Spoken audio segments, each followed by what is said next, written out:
Hello అండి. అందరికి ఎంతో ఇష్టమైన బోడ కాకరకాయ అండి. ఓన్లీ సీజన్‌లో మాత్రమే దొరికే బోడ కాకరకాయ అండి. అన్ని కూరగాయలు దొరుకుతాయి కానీ, ఈ కాకరకాయలు మాత్రం ఈ 2 మంత్స్ మాత్రమే దొరుకుతాయండి. చాలా టేస్టీగా చాలా బావుంటాయి. ఈ కాకరకాయను నేనెలా చేస్తానో సింపుల్‌గా చూపిచ్చేస్తాను వచ్చేయండి. ముందుగా స్టవ్ మీద పాన్ పెట్టుకొని, ఒక 2 గరిటెలు ఆయిల్ వేసుకొని, ఆయిల్ బాగా వేడెక్కిన తర్వాత ఒక టేబుల్ స్పూన్ పోపు గింజలు వేసుకొని, పెద్ద సైజు ఉల్లిపాయలు ఒక 2 పొడవుగా కట్ చేసుకొని, అందులో కొంచెం కరివేపాకు, 2 పచ్చిమిర్చి వేసుకొని ఫ్రై చేసుకోవాలి. అవి ఫ్రై అయిన తర్వాత కాకరకాయలు నీట్‌గా వాష్ చేసుకొని, ఇలా పొడవుగా కట్ చేసుకొని వేసుకోవాలండి.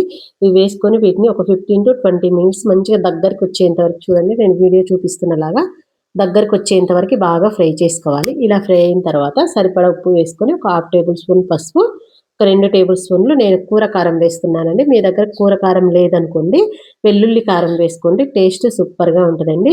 ఇవన్నీ వేసిన తర్వాత మరో 5 నిమిషాల పాటు బాగా ఫ్రై చేసుకుంటే మనకు బోడ కాకరకాయ ఫ్రై రెడీ అయిపోతుందండి. టేస్ట్ అయితే చాలా